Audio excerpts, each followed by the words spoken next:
Gentleman from Georgia. Thank you, Madam Speaker. And we are here today to enter into a debate that should surprise no one. This has not been a surprise, and it's not even something that we would have not thought about.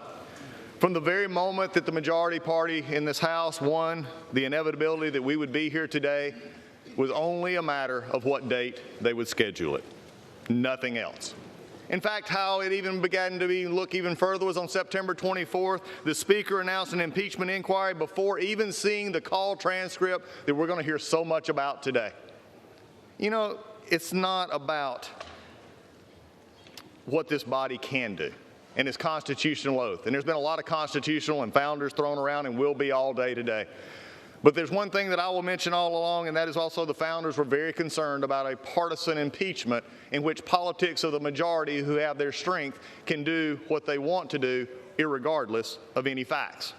In fact, I've said it before and I will say it again. I do not believe, no matter what was said today and even what has been said, this is not a solemn occasion. When you go looking for something for 3 years, and especially this year since January, you ought to be excited when you found it, but they can't, because I know what is now happening. It took me last night, but I was thinking about it. Why do we keep calling this a solemn occasion when you've been wanting to do this ever since the gentleman was elected? Mr. President came forward and did what he thought fit for the American people, but yet they wanted to impeach him.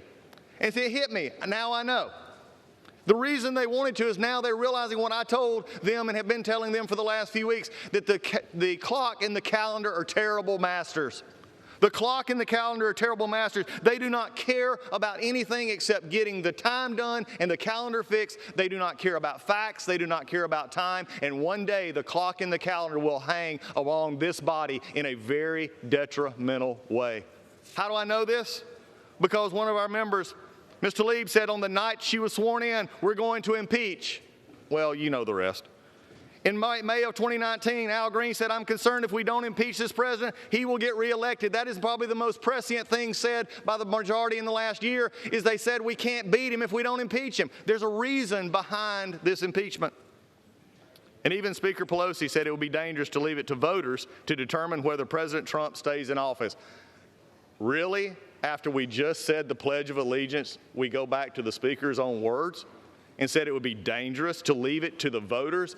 I will tell you right now, Madam Speaker, we on the Republican side have no problem taking our case to the majority and to the people of this country, because they elected Donald Trump, and it is a matter for the voters, not this House, not in this way, not in the way this is being done. It has trampled everything this House believes in. I said it yesterday, and I believe it to be this true today. I will fight this on process, which has been deplorable, to use a word of the majority. It has been awful. The calendar and the clock make it impressive that we actually do it quickly. We don't care about rules. We don't care about minority hearing days. We don't care about giving the opportunity for witnesses to be called, because the chairman gets to determine what is relevant. Wow, that's pretty good. Let the accuser determine what is relevant to the one being accused. The people of America see through this. The people of America understand due process, and they understand when it is being trampled in the people's house. You see, it's also not a matter of process, which will be discussed today. It's a matter of actual facts. I will fight the facts all day long. Because what we found here today is a president who did not do as being charged. In fact, they had to go to abuse of power, this amorphous term that you're going to hear many, many arguments about how that abuse of power, except for one thing. The call itself, the two parties say no pressure. Nothing was ever done to get the money. In fact, they didn't even know the money was held. But there is something that very much bothers me about the facts. There were 5 meetings, we'll hear about those today, in which it was never a linkage made.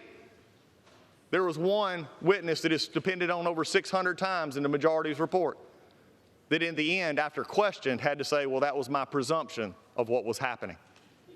You see, this is an impeachment based on presumption. This is an impeachment, basically also a poll-tested impeachment on what actually sells to the American people. Today is going to be a lot of things. What it is not is fair. What it is not is about the truth.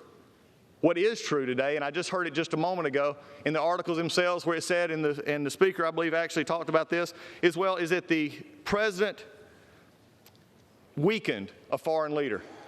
You know what the truth of the matter is? Madam Speaker, the most interesting and deplorable thing that I've heard over the last few weeks is the actual attack by the majority on President Zelensky. because they realize their whole crux of their case is that if he was not pressured, their house of cards falls. And by the way, it's already failed.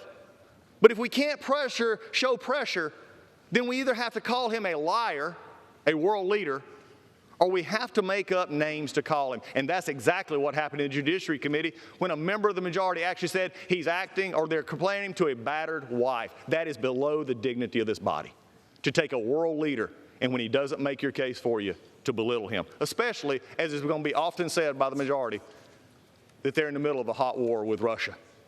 You see, President Trump actually did give them offensive weapons. President Trump did nothing wrong. We're going to talk about that all day long today. We went on process and we went on facts. Why? Because the American people will see through this. But before I close this first part, I will have to recognize that even the Senate, the minority leader in the Senate, recognizes that the House did not do their job, because he can't make the case to his own members, so he's having to ask for witnesses, ask for more time. You see, and even yesterday, it was sort of funny. I thought it hilarious.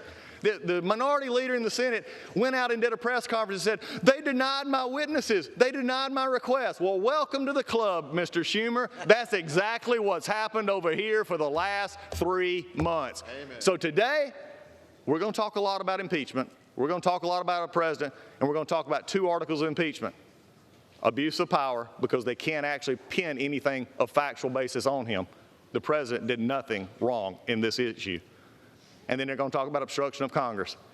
You know, obstruction of Congress, as I've said before, is like petulant children saying we didn't get our way when we didn't ask the right way and we didn't actually go after it and try to make a case. You know why, Madam Speaker? The clock and the calendar are terrible masters. And the majority will own that problem today, because to the clock and the calendar, facts don't matter. The promises to the base matter. And today is a promise kept for the majority. Not a surprise, a fact. And with that, I reserve. Gentleman reserves. Gentleman.